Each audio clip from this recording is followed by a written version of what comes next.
جیسا کہ گزشتہ جمعے میں نے گزارش کی تھی کہ ہم انشاءاللہ حقوق الوالدین کے حوالے سے گفتگو کا آغاز کریں گے، اور اسی مناسبت سے سورہ بنی اسرائیل کی 2 آیات میں نے آپ کے سامنے تلاوت کی ہیں۔ جب ہم حق حقوق کی بات کرتے ہیں، وہ والدین کے حقوق ہوں یا ان دونوں میں سے الگ الگ ماں اور باپ کے حقوق ہوں، یا پھر اولاد بہن بھائیوں کے اور رشتہ داروں ہمسایوں کے حقوق ہوں، حتیٰ کہ تمام مسلمان اور تمام انسانوں کے حقوق جن کو ہم حقوق العباد کہتے ہیں، تو ہمارے ذہنوں میں ایک غلط فہمی پیدا ہوتی ہے کہ شاید یہ حقوق العباد حقوق اللہ سے الگ ہے، اور سارا دین ہم نے 2 بڑے حصوں میں تقسیم کر رکھا ہے۔ کچھ باتوں کو ہم حقوق اللہ قرار دیتے ہیں اور کچھ باتوں کو ہم حقوق العباد قرار دیتے ہیں، اور جب حقوق اللہ اور حقوق العباد کی بحث الگ الگ ہو جاتی ہے تو پھر یہ بحث شروع ہو جاتی ہے کہ حقوق اللہ زیادہ اہم ہیں یا حقوق العباد زیادہ اہم ہیں۔ بہت سارے لوگ پھر یہ کہتے ہیں کہ حقوق اللہ چونکہ اللہ کی ذات بلند ہے اور اولین حق اللہ ہی کا ہے، لہذا حقوق اللہ حقوق العباد سے زیادہ اہم ہے، جبکہ دیگر لوگوں کا خیال یہ ہوتا ہے کہ اللہ کے حق تو اللہ نے خود معاف کرنے، وہ کر سکتا ہے، اور نبی پاک صلی اللہ علیہ وسلم نے جو معافی کا نظام بتایا ہے اس میں بھی یہی ہے کہ اللہ اپنے حقوق تو ویسے ہی معاف کر دے گا جس کو چاہے گا، لیکن حقوق العباد اس وقت تک معاف نہیں ہوتے جب تک کہ کسی بندے کا جو حق مارا ہے وہ اس کو نہ دیا جائے، چوتھی شرط شامل ہو جاتی۔ تو اس سے بھی یہ پتہ چلتا ہے کہ حقوق العباد شاید زیادہ اہم ہے۔ تو اس بنیاد پر یہ بحث کہ حقوق العباد زیادہ اہم ہیں یا حقوق اللہ، اگر یہ بحث کی حد تک رہے تو پھر بھی شاید قابل قبول اور قابل برداشت ہو، یہ آگے ہمارے اعمال کے اندر یہ ریفلیکٹ ہوتی ہے، اور نتیجہ اس کا یہ نکلتا ہے کہ کچھ لوگ صرف حقوق اللہ ادا کرتے ہیں، حقوق العباد کی طرف توجہ نہیں دیتے، اور کچھ لوگ حقوق العباد کا کام کرتے ہیں، وہ کہتے ہیں حقوق العباد زیادہ اہم ہے، لہذا خدمت خلق کرنی چاہیے، ہمسایوں کا حق دینا چاہیے، لوگوں کی عزت کرنی چاہیے، نماز روزے کی خیر ہے، اللہ ویسے بھی معاف کر دے۔ یہ ایک ایسا خلط مبحث ہے، یہ ایسی پیچیدگی ہے دین کے اندر کہ ہم نے دین کے حصے بکھرے کر رکھے ہیں، ان 2 بڑے حصوں کے علاوہ چھوٹے چھوٹے حصے کر رکھے، کہ ایک شخص کہتا ہے میں یہ والا کام کر لوں گا دوسرا نہیں کروں، ایک کام کو پکڑ لیا اور اسی کو سمجھ لیا کہ یہ دین ہے اور باقی سارا چھوڑ دیا۔ اللہ کا دین، دین اسلام اس طرح سے ٹکڑیوں میں بٹا ہوا دین نہیں ہے، یہ مربوط دین ہے۔ یا میں ایک فکرہ اکثر بولا کرتا ہوں کہ اسلام کمپلیٹ پیکج ہے، اس کے اندر پک اینڈ چوز نہیں ہے، اسلام بس اسلام ہے۔ ادخلوا فی السلم کافہ، پورے کے پورے دین کے اندر داخل ہو جاؤ۔ کسی نے دین میں آنا ہے یا نہیں آنا، اس بات کا آپشن تو موجود ہے، اس بات کا انتخاب تو اس کے ہاتھ میں ہے کہ وہ دین قبول کرے یا نہ کرے، یہ اس کے ہاتھ میں ہے۔ جو دین قبول نہیں کرنا چاہتا، لا اکراہ فی الدین، اسلام اس کو مجبور نہیں کرتا کہ تو اپنا دین چھوڑ کے اسلام میں لازماً آ جا، نہیں آنا چاہتا نہ آئے، وہ جہنم میں جانا چاہتا جائے، مجبور نہیں کرتا اسلام۔ لیکن جب اسلام میں آ جائیں تو پھر اسلام مجبور کرتا ہے۔ اسلام قبول کرنا یا نہ کرنا، اس حوالے سے آپشن موجود ہے، اور اسلام قبول کر لینے کے بعد آپشن ختم ہو جاتے ہیں۔ اسلام قبول کرنا ہے یا نہیں کرنا، جب قبول کر لیا تو بیک وقت سارا دین اس کے اوپر لاگو ہو گیا. وہ دین جس کے اندر حقوق اللہ بھی ہیں، حقوق العباد بھی ہیں، جس میں نماز روزہ حج زکوٰۃ بھی ہے، جس میں پڑوسیوں کے ساتھ حسن سلوک بھی ہے، والدین کے ساتھ، اور تمام حقوق العباد اور تمام حقوق اللہ یہ بیک وقت اس کے اوپر لاگو ہو جاتے ہیں. یہ اس میں سے انتخاب نہیں کر سکتا کہ میں یہ کام کر لوں اور یہ کام چھوڑ دوں. اس کا انتخاب کا حق ختم ہو گیا، اس لیے کہ اسلام تو نام ہی اس بات کا ہے، اسلم یسلم اسلام، کہ اپنے آپ کو اللہ کے سپرد کر دینا. اس بات کا اعلان ہے کہ اللہ آج سے پہلے میں اپنی مرضی سے زندگی گزارتا رہا، لیکن آج جب میں اسلام قبول کر رہا ہوں تو اس کا مطلب یہ ہے کہ آئندہ میں اپنی مرضی سے زندگی نہیں گزاروں گا. آئندہ کی زندگی تیری مرضی سے گزرے گی اور تیرے نبی صلی اللہ علیہ وسلم کے طریقے پر گزرے گی. یہ ہے وہ معاہدہ جو انسان اسلام قبول کرنے کے بعد کرتا. اب آپ فرمائیے کہ جب انسان یہ معاہدہ کر کے اللہ کے ساتھ کہ اللہ آج کے بعد میں تیرا، مرضی تیری چلے گی میری نہیں چلے گی، تو پھر پورے کے پورے دین پر عمل کرنا اس کے ذمے ہو جاتا ہے. اس کے بعد پک اینڈ چوز، اپنی مرضی کی چیزوں کا انتخاب، اس کی گنجائش کہاں باقی رہ جاتی؟ کچھ باقی نہیں بچتا. جب اس نے اپنے آپ کو مکمل طور پر، اور اگر کسی نے اپنے آپ کو ذرا سا فرق رکھا، کچھ باتیں اللہ کی مانوں گا، کچھ باتیں دل کی مانوں گا، کچھ باتیں اللہ کی مانوں گا، کچھ باتیں اپنے بڑے کی مانوں گا، کچھ باتیں اللہ کی، کچھ اپنے لیڈر کی، کچھ باتیں اللہ کی، کچھ اپنے قائد کی، کچھ باتیں اللہ کی، کچھ باتیں اپنے خاندانی سربراہ کی. جس نے اس طرح کا کام رکھا یہ شرک ہے، یہ توحید نہیں ہے، یہ شرک ہے اور اللہ کو یہ پسند نہیں ہے. سارے گناہ معاف کر دے گا وہ، شرک نہیں اس نے معاف کر. جو یہ کہتا ہے میں اللہ کی بھی مانتا ہوں، یہ اس کو پسند نہیں ہے. وہ کہتا ہے بار بار دہراؤ، سبق یاد کرو، اگر ذرا بھر بھی مفہوم میں غلطی ہے تو دہراتے ہوئے ذہن سے نکال دو، اگر کوئی ملاوٹ ہے تو نکالو، اور بار بار دہراؤ یہ سبق. کیا؟ ایاک نعبد و ایاک نستعین. اور یہ بات آپ جانتے ہیں، اور یہ میں اکثر ذکر بھی کرتا ہوں کہ اللہ فرما دیتا نعبدک و نستعینک، تو صحیح فقرہ تو یہی ہے، درست فقرہ ہے.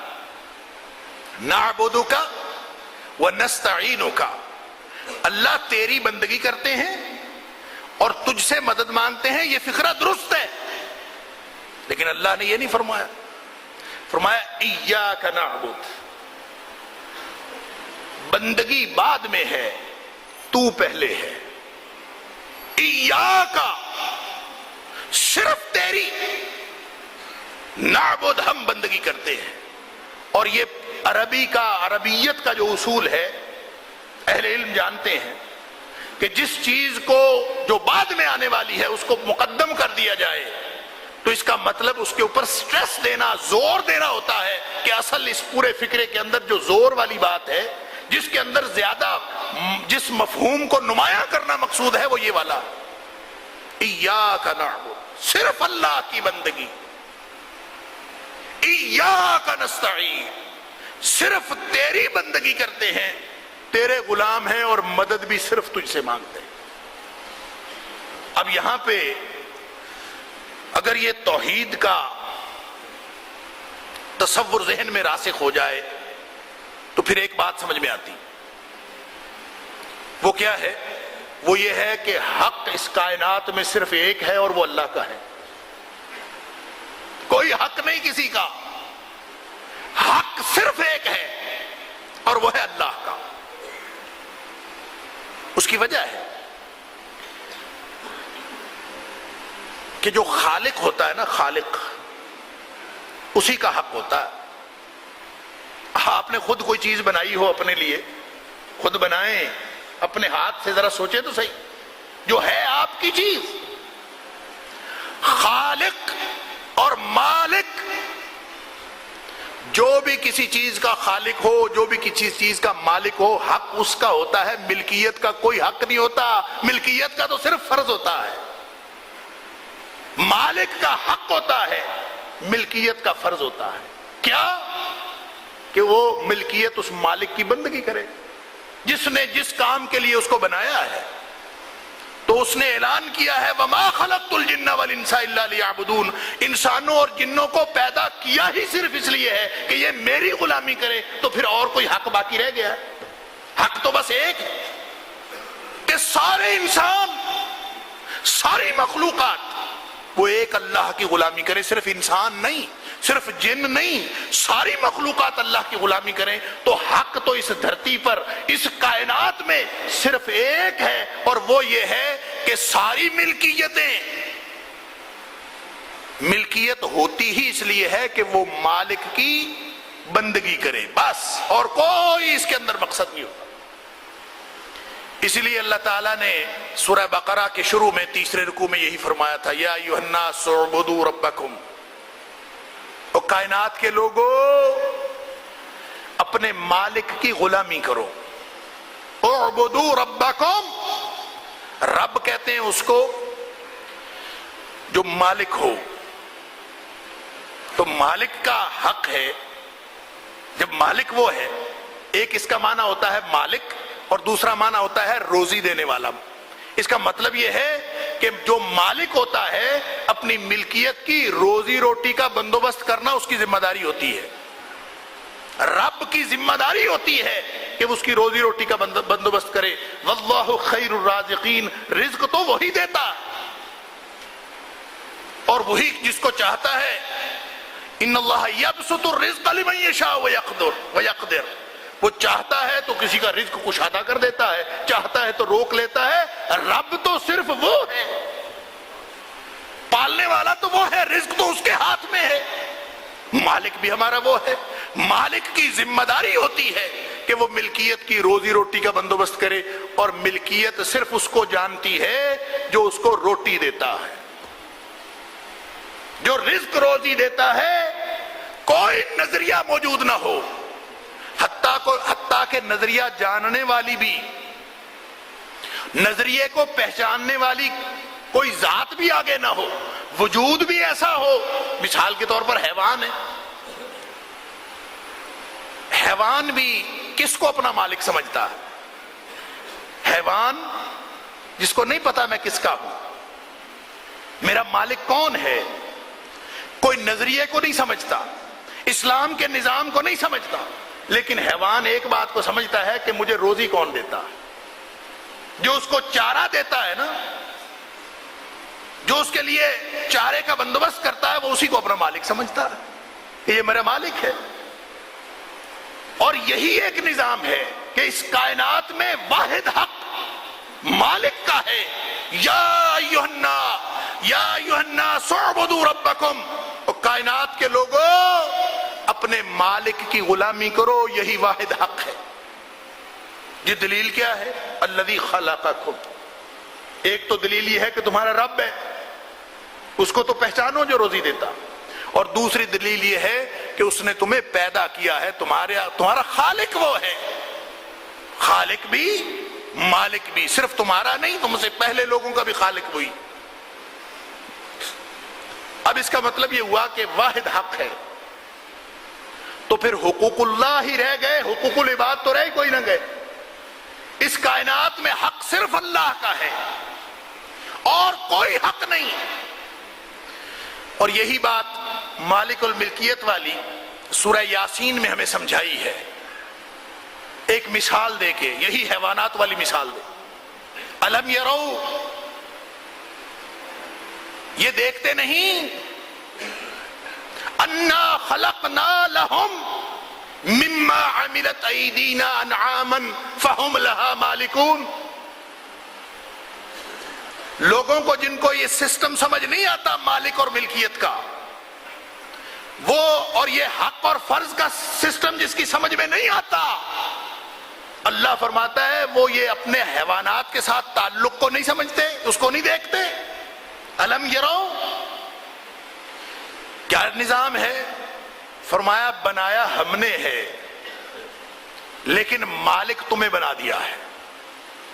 حیوانات بنائے ہم نے ہیں، مما عملت ایدینا، ہمارے ہاتھوں سے بنی ہوئی چیزیں، ہماری بنائی ہوئی، ہماری قدرت سے بنی ہوئی چیزیں، فہم لہا مالکون، لوگوں کو اس کا مالک بنا دیا۔